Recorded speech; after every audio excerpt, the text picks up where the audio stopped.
جی بالکل، الحمرہ لاہور میں فیض احمد فیض میلہ جاری ہے جو کہ علم و ادب کے پیاسوں کی پیاس بجھا رہا ہے، اور یہاں پر سینئر صحافی سلیم صافی صاحب میرے ساتھ موجود ہیں۔ صافی صاحب، کیا کہیے گا کہ اس طرح کے میلوں میں نوجوانوں کو اور خاص طور پہ جو پڑھا لکھا طبقہ ہے ان کو کتنی اس میں آنا چاہیے؟ دیکھیں، آپ نے لفظ استعمال کیا پڑھا لکھا طبقہ،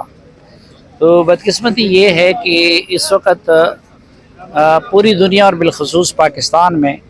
ہم لوگ کتاب سے دور ہو گئے ہیں۔ تو ایک تو اس کی وجہ سے ہم جو ایک ادبی قوم مشہور تھے، جہاں فیض جیسے لوگ پیدا ہوتے تھے، جہاں فراز جیسے لوگ پیدا ہوتے تھے، جہاں امجد اسلام امجد جیسے لوگ جو آج ہم سے بچھڑ گئے اور ہمیں چھوڑ گئے، تو اس طرح کے لوگ پیدا ہوتے تھے، تو بدقسمتی سے اس کی بجائے نعرہ باز اور ڈرامے باز اور یا پھر ہم اینکرز جیسی سطحی باتیں کرنے والے لوگ وہ میدان پہ چھا رہے ہیں۔ تو ان حالات میں نوجوان نسل کے کتاب سے رشتے کو دوبارہ استوار کرنے کی جتنی پہلے ضرورت تھی، جتنی آج ضرورت ہے، پہلے کبھی نہیں تھی۔ دوسرا مسئلہ یہ ہے کہ جو سیاست کے دل میں سینے میں دل تو پہلے سے نہیں تھا، لیکن کچھ عرصے سے ہم دیکھ رہے ہیں کہ اس کی آنکھ شرم اور حیا سے بھی محروم ہو گئی ہے، اور اس کی وجہ سے بھی ہماری سوسائٹی ایک پولرائزیشن کا شکار ہو گئی ہے، اور اس کے لیے ضروری ہے کہ ہماری نئی نسل ہے وہ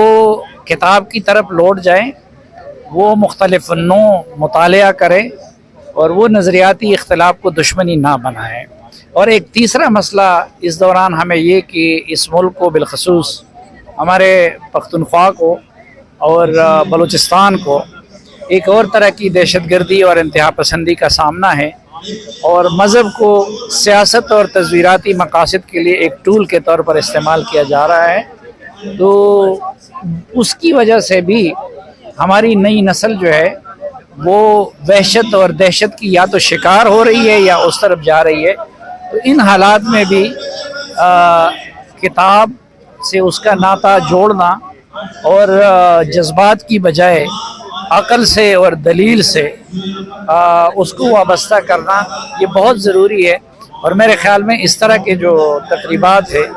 وہ اس میں کلیدی کردار ادا کر سکتے ہیں۔ اچھا صافی صاحب، یہ بتائیں کہ سیاستدان اس میلے میں نہیں ہے، خاص طور پہ گورنمنٹ کے جو منسٹرز ہیں وہ نہیں آئے، تو کیا ان کے اندر تنقید برداشت کرنے کی یا نعرے برداشت کرنے کی وہ وسعت نہیں ہے، یا پھر کوئی اور وجہ ہے؟ ہونا بھی نہیں چاہیے۔ میر کیا سادہ بیمار ہوئے جس کے سبب اسی عطار کے لونڈے سے دوا لیتے ہیں۔ سیاستدان نے تو اس قوم کو بے ادب بنا دیا ہے، اور یہی ادیب دانشور ان کو انہیں دوبارہ ٹریک پہ لانا ہے، اور ان کا یہ کام ہے۔ تو سیاستدانوں کو میرے خیال میں ادھر ضرورت بھی نہیں ہے، اور ان کو لانا بھی نہیں چاہیے، کیونکہ انہوں نے تو یہ کام کر دیا ہے۔ بہت شکریہ جی۔ سلیم صافی صاحب ہمارے ساتھ موجود ہے۔ فیض احمد فیض میلے کا جو مقصد ہے وہ ہے جو پاکستان کے جو سب سے مشہور شاعر تھے فیض احمد فیض، ان کی جو تشکیل اور ان کے قلبوں کو تسکین پہنچانا تھا، اسی وجہ سے فیض احمد فیض سجایا گیا تھا، جو کہ 3 دن تک جاری رہے گا۔ جی